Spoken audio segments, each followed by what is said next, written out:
adalah umum bahwa orang yang memiliki sesuatu tentu ingin merasakan nikmat dan manfaat dari sesuatu yang dimilikinya itu. Apa gunanya punya radio bagus kalau telinga tuli? Apa gunanya punya sepatu mahal kalau tidak punya kaki? Apa guna punya televisi berwarna, gambarnya terang kalau mata pun buta? Demikian juga iman. Apa arti iman itu kalau kita belum bisa merasakan nikmatnya, indahnya, manisnya iman? Orang yang merasakan manisnya iman, manis rasanya ketika dia sujud. Manis rasanya ketika dia berlapar dan berhaus melaksanakan ibadah puasa. Manis rasanya ketika dia harus menginfakkan sebagian dari harta yang dimilikinya. Manis ketika dia melaksanakan wukuf di padang Arafah, berhaji untuk Allah. Manis melaksanakan apapun yang menjadi tuntutan dari nilai imannya itu. Untuk bisa merasakan nikmatnya, manisnya, indahnya iman, Rasulullah sallallahu alaihi wasallam mengajarkan kepada kita salasun man kunna fihi wajada halawatal iman. Ada 3 perkara. Siapa yang mempunyai 3 hal ini, 3 perkara ini, ia akan bisa merasakan manisnya iman, indahnya iman, nikmatnya iman. Apa yang 3 itu? Pertama, ayyakunallahu wa rasuluh ahabba ilaihi mimma siwahuma. Seseorang yang cintanya kepada Allah dan Rasulnya di atas segalanya. Kita diberikan hati, dalam hati bertumpu sejuta rasa.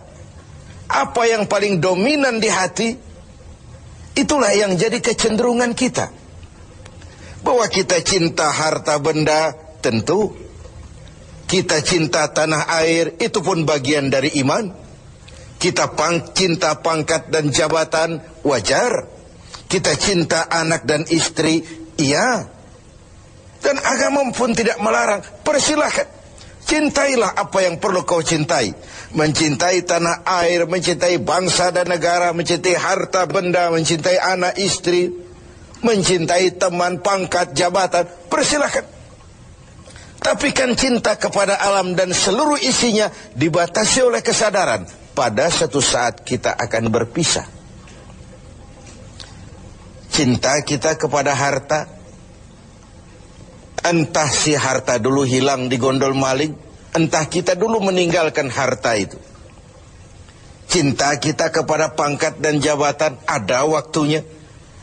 Cinta kita kepada anak istri sekalipun ada saatnya. Inilah batas kesadaran itu, supaya dia jangan berurat dan berakar di hati. Kepada Allah dan Rasulnya kita tidak akan pisah selamanya. Kesana idealnya kita memperbanyak rasa cinta ini. Ketika terjadi perang Tabuk, baginda Rasul melakukan mobilisasi dana. Semua sahabat memberikan sumbangannya. Datanglah seorang sahabat, Sayyidina Abu Bakar Siddiq radhiyallahu an, memberikan harta bendanya. Begitu banyak sampai Rasul bertanya, hal tarakta li ahlika syai'an ya Abu Bakar? Begini banyak yang kau bawa ini Abu Bakar, kau belanjakan di jalan Allah untuk kepentingan perang Tabuk, mempertahankan akidah. Apa buat keluargamu sudah kau tinggalkan sesuatu untuk kehidupan mereka? Beliau senyum, na'am, taraktu lahumullaha wa rasulah. Benar, sudah aku tinggalkan buat keluargaku. Apa yang ditinggalkan? Aku tinggalkan kepada mereka Allah dan Rasulnya. Cinta kepada Allah dan Rasulnya, itu yang aku tinggalkan kepada keluargaku. Adapun harta, semuanya aku belanjakan di jalan Allah untuk kepentingan mempertahankan keyakinan.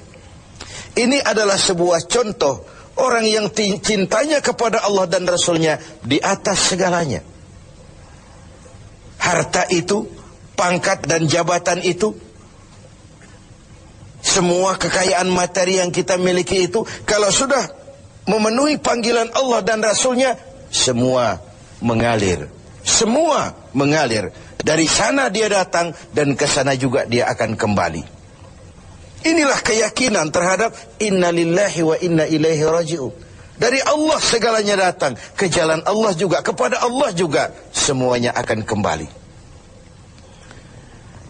Jadi kalau cinta ini sepenuhnya sudah kita gantungkan kepada alam dan isinya, cinta benar kita kepada pangkat dan jabatan, sehingga sulit melepaskannya, akhirnya terkena penyakit megalomania, sindrom, power syndrome.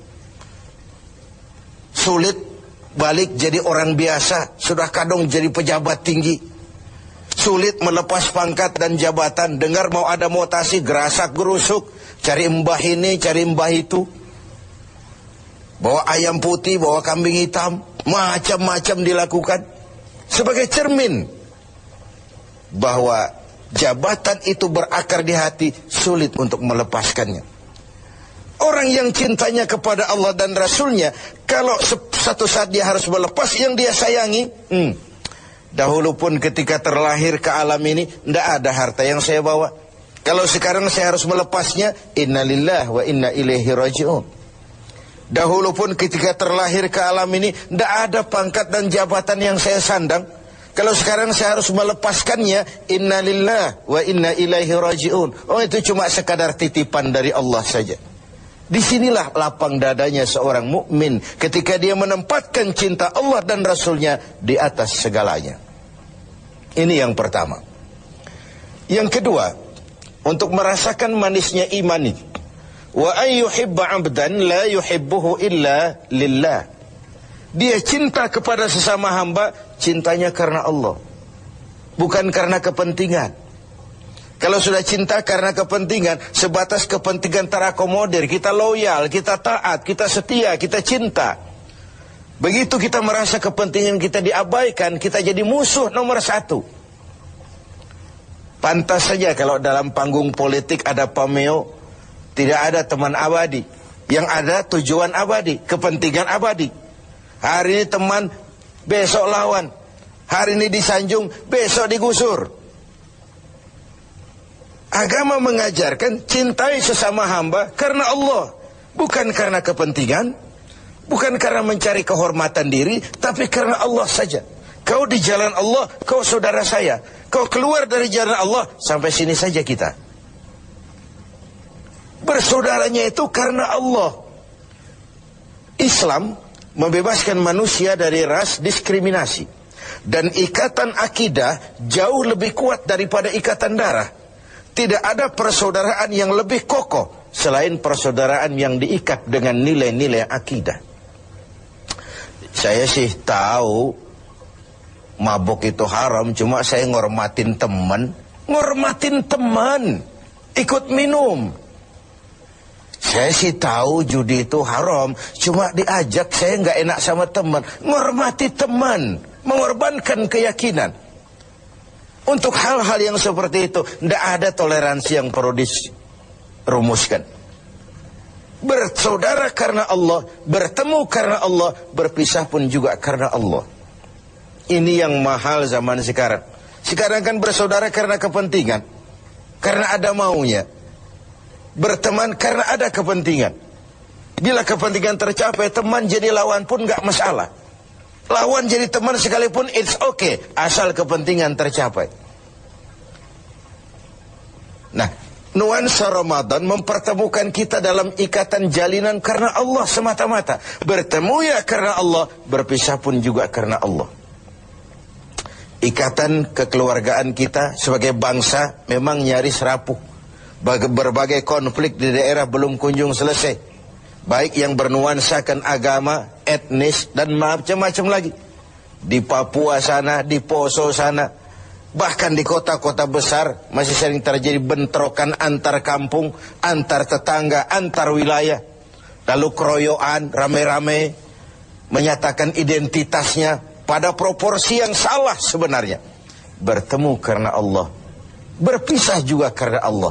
Persaudaraan semacam itu melahirkan kenikmatan iman. Kenapa? Karena imanlah yang mengayomi itu semua.